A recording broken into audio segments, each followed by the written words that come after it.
So let me see. So this is one that popped up on my home feed, and I want to check it out. It's not Star Citizen, but it's whale based, and this is by November Hotel, and it's called The Era of Wallet Gamers. Sounds interesting, right? A spendthrift, whales, Happy bloated birthday. consumers, they go Thank by you. many names, but I like to call them wallet gamers. You know, the ones that have been assisting the corporations in their mission to destroy the gaming industry and squeeze it dry. Now, some may say to just ignore these whales and that destroying the industry is a bit hyperbolic. But is it? Is it, Brian? Look around you. Can't you see, Brian? Excuse me, but what happened with Stream Elements right now? Because I don't understand this at all. 404. So Stream Elements, for some reason, there's a lot of things that it should like promote and all of that, but it's just not working for like months now. And it just like posted a tip link, which I don't even know if it's mine. That's just weird. Most AAA games are being solely designed for these types of gamers, if we can even call them gamers at this point.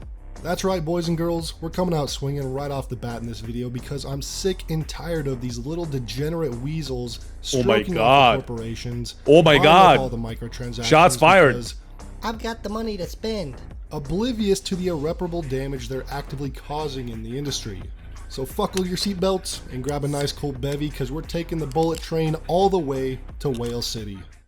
Next stop, Whale City, home of the degenerate consumer.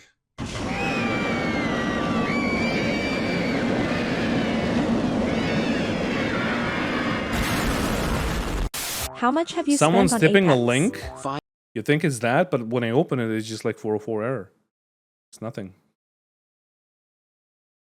So yeah.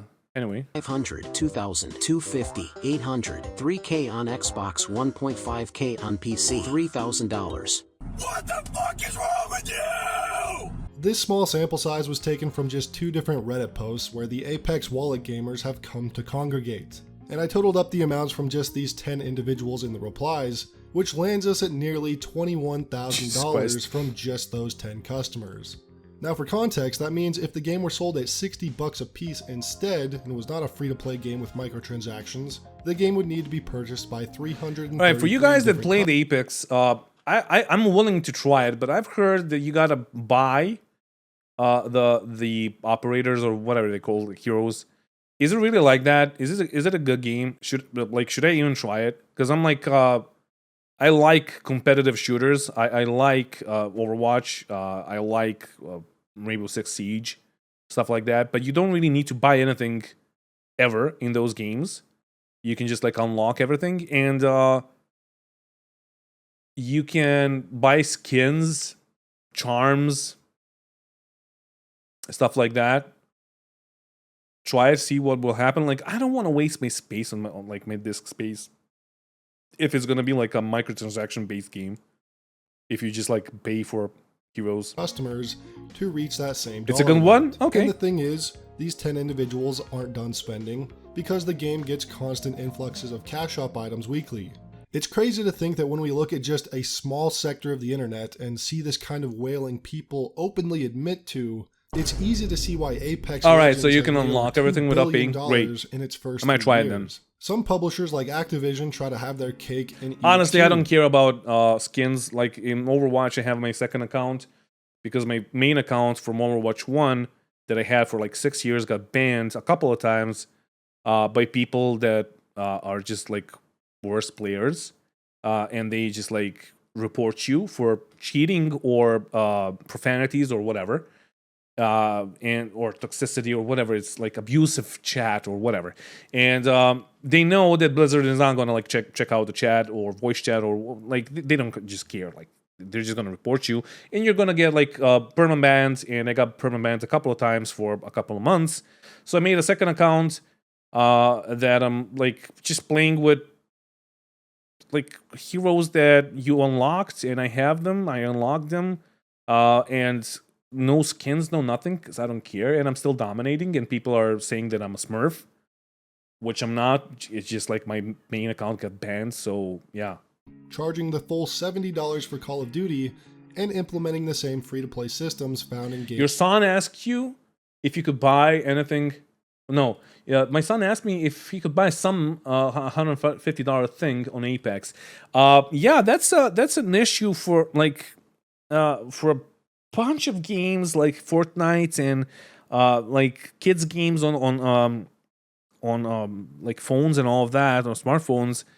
It's a weird thing because like they know that kids are there and they know that like phones are probably connected to their like Google wallets or whatever, and they can just like take your money, and kids are just gonna like ask and spend until you like realize how much you actually spent on a shit game. Roblox, for example, a bunch of kids have spent a ton of money on Roblox. Games like Apex or Fortnite. And unfortunately, it's worked out great for them financially, with Modern Warfare 2 also making $2 billion. But not in its first 3 years like Apex. In its first As far 3 as it's months. just skins, that's fine. Like gameplay wise, I don't like it because a bunch of kids are gonna just spend a ton of money. But Now, the figures above are rookie numbers compared to the gacha gamers or free-to-play MMO players, easily getting into the 5-figure range per person. I think 10K. Star-studded I'm anyone? not sure though. Dude, I think it might be 10K. It's Oh my god, dude. That is insane. Absolutely insane. $10,000. Was it worth it? Yeah. No, totally. I mean, look, it's like, look. I'm gonna stop you right there, bro, before you embarrass yourself even further. Look, it's not that I'm crazy, but I am a bit crazy. But yeah, But mobile gamers have got everyone else cleared by a mile. yeah. I also Oh, play sure. Mobile gaming a lot. Not only do I play a lot of computer gaming, but I play a lot of mobile gaming. Okay. Been a All right, raise your hand if you think that mobile gaming is just shit compared to like PC gaming or PlayStation 5 or whatever. You're tapping on a fucking screen. Like most of your screen is obscured by your fingers trying to like control the thing. And it's so bad. Your battery is shit. It's a shit experience. And you're looking at a small screen. You gotta look at it like this so you can like feel immersed. And people are spending like, what is Genshin Impact?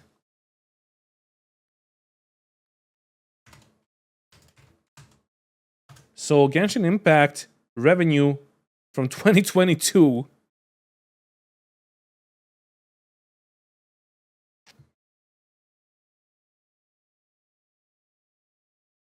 should I say more? part of a game called Clash of Clans, have over 6 figures invested into it.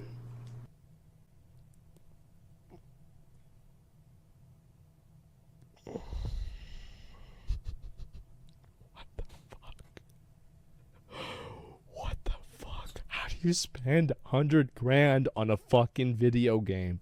It's almost impossible to comprehend that these people are even real, Jesus but they Christ. are. And like I said in the intro, most online games are being solely made for them now. Look, I would This is understand why it those- if like Mr. Beast spends a bunch of money on like mobile games and all that shit. But you being like a normal person that are just want to like play a game casually on their phone, spending that much money, Jesus Christ. There's a game that my girlfriend is playing. I forgot what it is. It's just like you have like some fishes in a fish tank. It's so like weird. I don't even understand how it works. But then you like it's like a Candy Crush thing, but it's not. It's like different, and that's it. And she didn't pay like a cent, but you can see that like whenever you touch the fucking screen, they scream at you with a fucking ad. Hey, you want to pay for this? You want to buy this? This is going to help you. You're going to progress faster. Jesus Christ. who say just ignore the cash shop or just ignore the whales are part of the problem. For one thing, you already know that that dude isn't ignoring the cash shop and he's probably a whale himself, but also because the cash shops are so successful, this means all the company's resources are focused on battle passes and cash shop items. Bugs, glitches, imbalances, lack of content, who cares? We just gotta keep the whales spending. So live service support starts to mean nothing when the support just means infinite cash shop updates, with a small side of content. Now you've probably heard of the term pay to win, and many would describe it as the It is ability to exactly an addiction issue, Jack. It is basically that. So gambling is forbidden in like most countries when it comes to like gaming and all of that, especially with like games that are being sold to kids. But they made another model that makes people addicted. become more powerful. It's the same with Star Citizen. I know people. I have a really good friend from US that has all the ships, and he buys like LTIs in bulks. Why? Because he's addicted, and he doesn't care if like Star Citizen succeeds or not. He has money, therefore he doesn't care. He just like wants to. It's his hobby. There we go. It's his hobby. Just like he's a collector, right? So I understand that, but then again, like Jesus Christ, why not invest? I asked him like a bunch of times, like, why don't you invest it into something else that can make you money or that can make you happy? Because like you're barely playing Star Citizen. Come on. Powerful in a game by spending real-world money. But what exactly does it mean? So many people have different definitions by which they consider a game pay to win, and so many people have such different definitions of what winning is. Imagine a game with the ability to spend 20 bucks for an overpowered weapon, only obtainable in a cash shop, and not earnable in the game through grinding. I think most would agree that this is a prime example of pay to win, but some might change their stance if that weapon was then added to the game through 10 hours of grinding to obtain, but also left in the option to directly purchase it for 20 bucks. Is it pay to win, or pay to take a shortcut? To me, there isn't much of a difference. Being able to obtain power quicker than others simply by swiping your credit card definitely falls under the pay to win umbrella. And we see a more complex problem in a lot of free-to-play MMO games with PvP, where paying for power level and upgrades is pretty common, and most high-end PvP matches are determined by which whale spent the most amount of money. One thing that I hate about MMOs, and that I hate about like games like these, and they're mostly like pay to win games or pay to progress games. The most thing that I hate are these numbers. That's one of the things that like feeds your addiction, because the more numbers you see, the more powerful you feel. Therefore, you're gonna want to buy that sword or hammer or whatever, right? These numbers are one of the things that are feeding that like thirst, that like excitement of being better or whatever. More complex problem in a lot of free-to-play MMO games. And these numbers mean nothing. Where paying for power level and upgrades is pretty common, and most high-end PvP matches 20,000, 200,000, 242,000 of what? Which whale spent Of the what most exactly? amount of money. So wallet gamers are plentiful inside these types of games. MMOs, gacha games, mobile games. And you can see that, sorry to like stop it again. You can see that in Diablo 4. For some reason, I don't know if it's patched out and if it's like fixed, but the mobs will scale with you. So you're like going up in level, but the mobs are also going up in level. And the shit mobs that you fought at the start are still as hard to fight, even though you're like dealing these numbers of damage, right?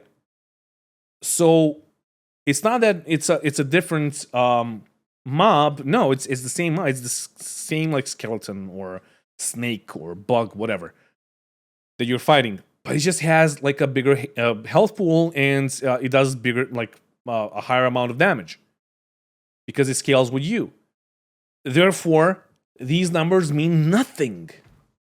Games and paying for shortcuts to power, whether that be through the purchase of raw materials, pay for rerolled items, or even pay for loot directly in some cases. And pay to win certainly has a spectrum from somewhat of a gray area to flat out egregious. For example, skins in DMZ for Call of Duty that provide players with a UAV on spawn is definitely pay to win, but not nearly as bad as what Destiny 2 has become. Now, I acknowledge that Destiny 2 is not the most egregious example of pay to win. There are plenty of examples worse than it in the free-to-play MMO and gacha space, but Destiny 2 isn't a free-to-play game, which makes its pay-to-win problems that much worse. Yep. Actually, it is free to play. Get the fuck out of here, Brian. Everyone knows this shit ain't free-to-play. Pay to win in Destiny 2 isn't super obvious at a glance, and it takes a bit more digging to recognize it, but both the PvP and PvE have had serious pay to win problems over the last few years, and Bungie are pretty good at hiding its pay to win tactics through its many layers of crafting materials and upgrade paths. A lot of people will now mention the slippery slope argument. Yes, Dado, we start with shaders, emblems, emotes, but who is to say that they won't introduce materials, armor, or weapons in the future? If we see legendary guns for sale, if we see legendary marks for sale, I'm gonna be mad. If we see something like 100 motes of light for $5, I'm gonna be mad. I don't wanna see power sold, I don't wanna see shortcuts to power sold, nothing.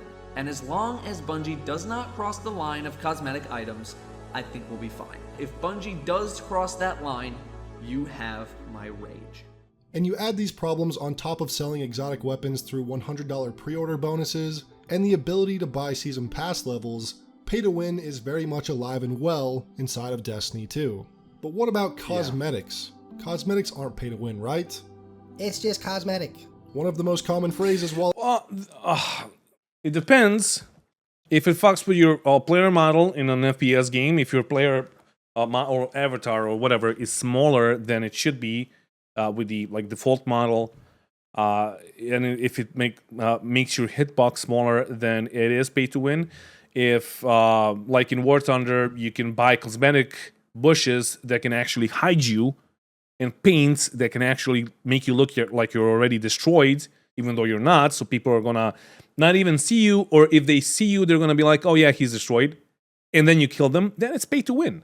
All gamers love to use in justifying their whaling behavior. But in almost all video games, cosmetics dominate progression systems, working towards unlocking camos, or helmets, or skins, emblems, whatever it is. These were all part of in-game progression and in-game achievements. So if instead players can just buy camos, skins, emblems, icons, and even entire armor sets, why bother with the progression systems? It doesn't affect you. Really? When the game is designed around earning cosmetics, then having a cash shop sell cosmetics absolutely affects me and the game experience as a whole for everyone. We've seen games like Destiny 2 not even get one earnable armor set in over a year for the core playlist, but loads of cash shop sets are added no problem. Wow. And Bungie's recent State of the Game blog post cites a also, look, you can play the game without having any cosmetics. Why would you care? There's an article of how many years of your life would take you to unlock all the cosmetics that you previously got for free in Overwatch 1. If I can find it. It was 400 and something years of playing the game would take you to unlock all the previously owned cosmetics that you could have previously got for free. And then on top of that, they're adding new ones. So you gotta buy them, right? If you want to have them. But who fucking cares about cosmetics? I never understood that, honestly. All the cosmetics that I ever got in any game was just unlocked by playing the game, and that's it. And you feel more achieved. It feels like an achievement by having them unlocked in that way. Resources to make one new armor set to earn. How so? Just take the resources from at least one of those cash shop sets and apply it to the actual fucking game. Saying this shit doesn't affect me or the game is an asinine thing to say. I think of a game like Sea of Thieves, where the point of the game is to earn gold to buy really expensive cosmetics. But why grind for gold if you can just buy better looking cosmetics at the cash shop and the battle pass? I'm sure you have similar examples with games you've played or are actively still playing, and it eventually gets deflating to think about the fact that monetization has become the sole focus of so many of our favorite games. But these cash shops and monetization systems only exist and continue to thrive because of wallet gamers. So as much as we can villainize the corporations and greedy upper level managers for modern monetization practices, and look, it's not like they can't make Overwatch, and it's not like they can't make Apex Legends or Destiny 2 without monetizing the shit out of the skins and all of that, having microtransactions and all of that. It's not that they can. It's not like they can't make a $60 game that you pay for and you play and you have shit unlocked, or it just unlocks your progression in you playing, right? It's not that. It's just greed. And that's it. And it's just like people that are stupid enough to like spend that much money. It's crazy. Players, or should I say payers, like this, that really has led to the downfall of gaming. And even though the whales are a small percentage of users, they're responsible for more than 50% of the revenue, even up to 70% in some games. Now this is a terrible problem because this leads to many more studios to design their games, again, specifically for this audience. Keep games running on just enough life support to stay afloat, but dump all the majority of resources into monetization. It's a vicious cycle where eventually these studios and whales will begin to destroy each other, if they haven't already. And as more time goes on, I've stayed further and further away from live service gaming in general, because wallet gamers, just like gambling addicts and collectors, can't help themselves. They are the epitome of impulse buying and always fall for FOMO. And just because they have the money, they spend it, casually destroying the industry, blinded by their You know what's crazy? So I just saw a video, it reminded, like this clip here reminded me of that. I just saw a video of CSGO and some guy, some streamer pulling out like a knife, which is like emerald colored, like green, whatever. And people like losing their minds in the lobby just for seeing that knife. Dude, how did you get that? How much did you pay for that? And he just said, like, my friend gave it to me. I don't know what's the truth. I don't care. But the weirdest thing is, like, I guess that knife is like unobtainable, or it's like in this like gambling meta of like CSGO, where you just like gamble your fucking money to unlock boxes so you can maybe get something. That skin is really like preferable. I don't know what the word is. Like, people just want to have it for some fucking reason. And it's so crazy to me that like in one game, like CSGO, it's going to be emerald. In Rainbow Six Siege, it's like the ice skin. And I just unlocked, like, for one of the operators or one of the guns, I unlocked the ice skin. And people immediately think that I'm not a new player. And then they check my stats and they see that I'm like playing for a month and a half now. Right? So it's so fucking weird, right? How the companies just make something super rare, even though it shouldn't be rare, right? But like, yeah, this is like legendary level skin. Who fucking cares?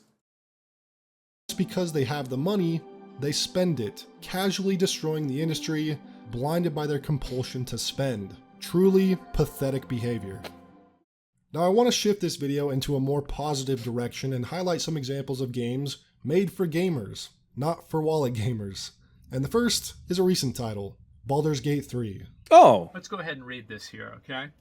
Are there any, this is a question that was sent to... Oh yeah, I saw this video. So Asmongold, I like this guy. I don't watch Twitch streamers and all of that, but I like tend to check out the stuff that he puts out because he's a nice guy, I guess. He made a video of like, why did I buy Baldur's Gate 3 even though I'm not gonna play it? It's not his style of a game, but also the point is because there's no microtransactions in the game itself at all. So he wants to support that kind of development. And I think that's like the best fucking way to go. So Baldur's Gate 3 asking about in-game purchases. So are there any in-game purchases in Baldur's Gate 3? They respond. They say this. No. All right. No. Great. Full stop. No, there will be no in-game purchases in our game. We believe in providing a complete and immersive gaming experience without the need for additional purchases. Enjoy the game to its fullest without any additional costs or microtransactions.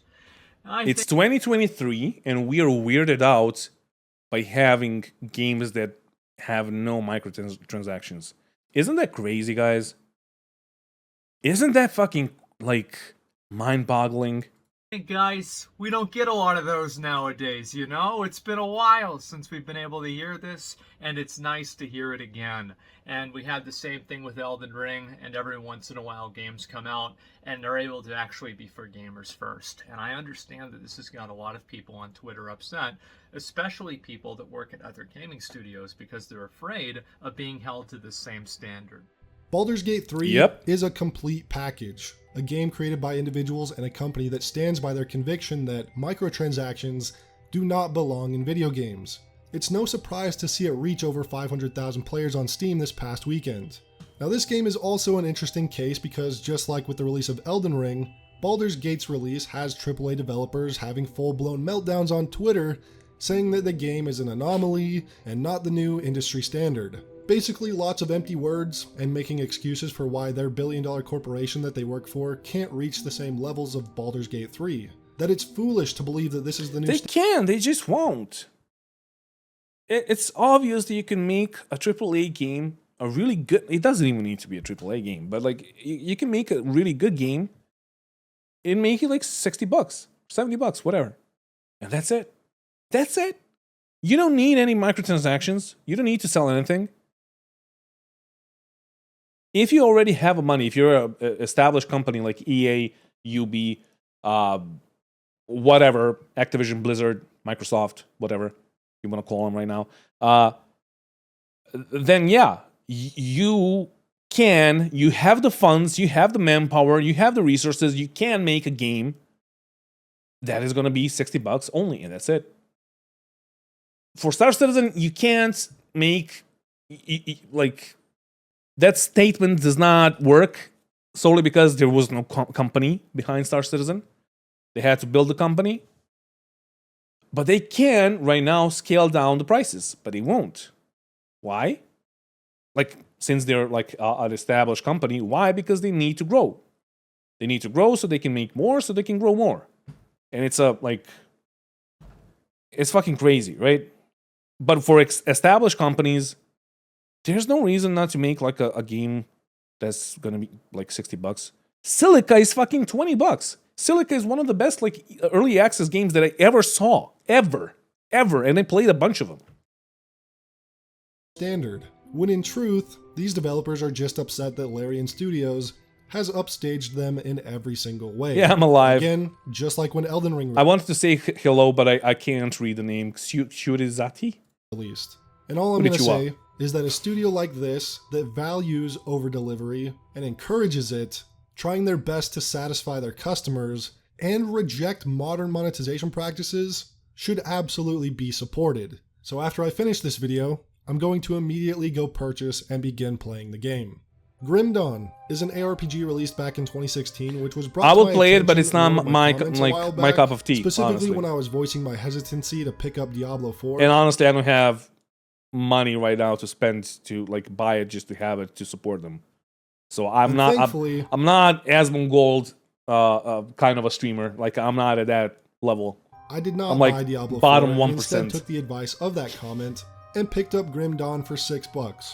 And wow, a feature-complete, lengthy, and content-rich ARPG experience. Aw, that's nice, without a guys. single battle pass or cash shop. Thank you. And in that time, they've released several expansions for the game, and several more free content updates since then, including a new fairly large update set to launch in just a few months.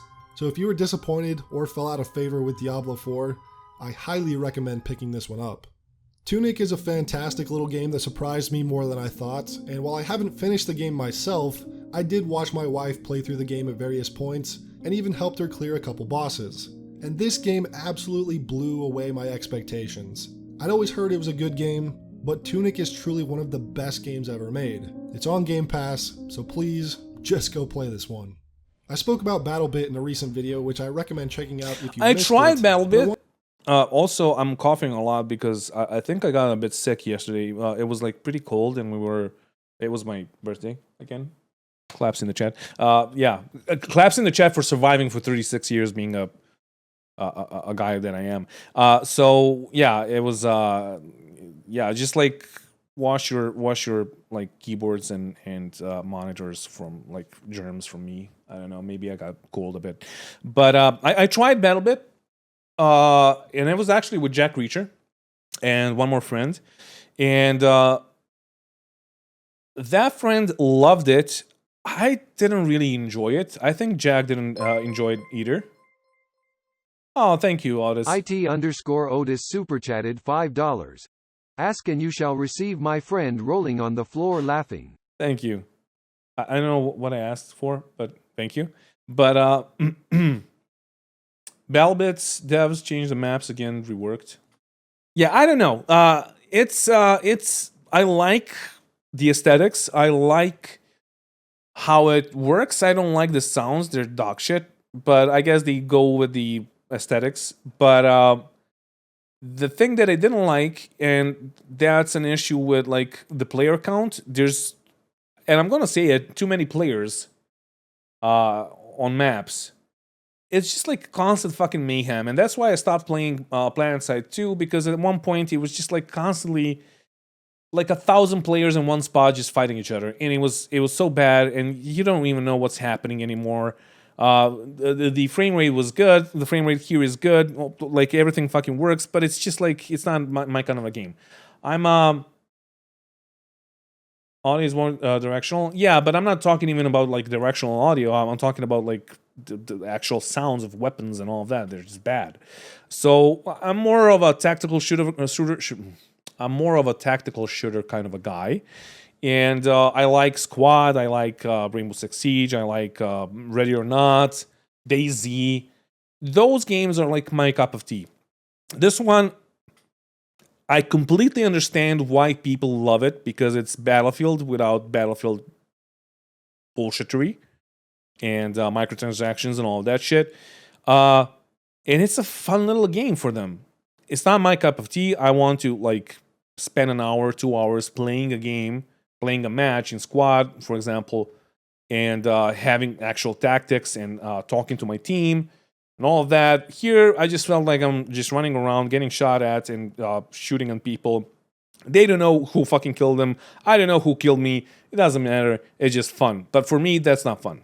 But if you want to try it, it's dirt cheap on Steam, and yeah, it's a nice game. I wanted to bring it up one more time because of what a current DICE producer recently... No, I tried the 128 versus 128 mode. I guess 32 versus 32 is better. But then again, like, it's not just that, it's a ton of reasons, and I just didn't like it in the end. Battlefield 2042. It's completely understandable why people love it. Very similar games, and the community has been memeing on DICE and EA that BattleBit is somehow a better Battlefield game than 2042 is. It is. And DICE producer Ryan MacArthur's response was, players didn't understand how the specialists were supposed to work. And if you don't understand how... Blaming the gamers is always a good thing. You should always blame the gamers and the players of your game. Like, what the fuck are you doing, EA? Or DICE, whatever.